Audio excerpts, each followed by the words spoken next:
వెదురులోకి ఒదిగింది కుదురులేని గాలి ఎదురులేక ఎదిగింది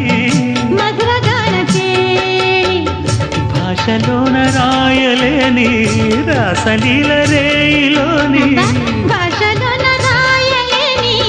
రాసలీల రేయిలోని యమునా తరంగాల కమనీయ శృంగార కళలెన్నో చూపింది కళలెన్నో రేపింది కొత్తగా రెక్కలొచ్చెనా గూటిలోని గువ్వ పిల్లకి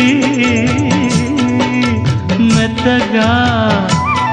రేకు ఇచ్చెనా